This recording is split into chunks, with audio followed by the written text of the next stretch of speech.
пенсионеры кормят поселок, пенсионеры.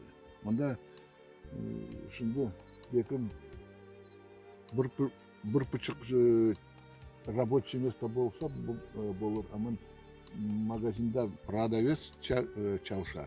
И почтальон даже йоктыр, Сосновкадан мында келеп почтальон, письма, газеты. Сейчас письма мало очень, газеты тоже сейчас почти нету.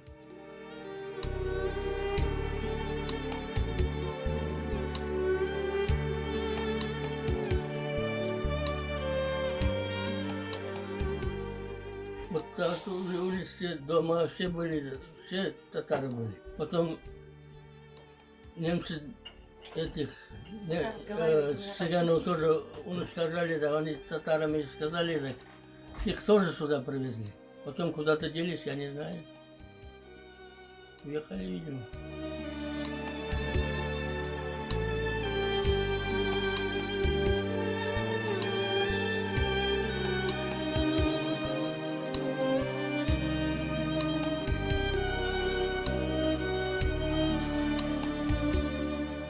Здесь жили у моей матери 4 сестры, брат и моя бабушка.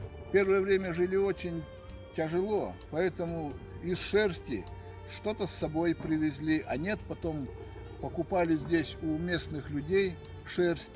Они садились в круг, сразу 3-4 человека, при свете лучины, электричества тогда не было.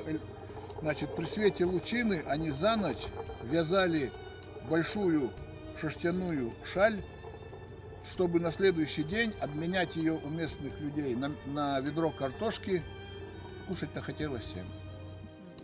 И долгими зимними вечерами они тут, значит, когда вязали, все время вспоминали Крым, пели песни, ну и плакали.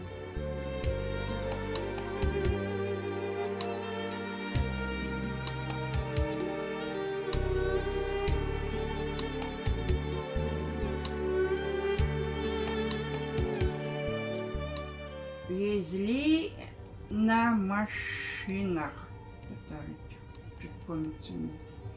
Ну, там не одну семью. А ничего не брали с собой. Даже свидетельство рождения, то бабушка нет цены. Ничего не брали, только что самое. Да, мы не с мамой, мы вообще с бабушкой попали, с дедушкой. Мама где-то дома не было, она куда-то по работе, что ли, куда-то поехала. Потом она уже к нам сюда через год вроде бы, 1,5 года. Нашла нас, куда нас выслали. Хочу на родину, в Крым съездить.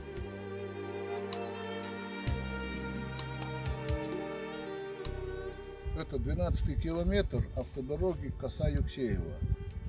Раньше здесь стояли бараки, здесь люди работали. Так его и назвали 12-й километр.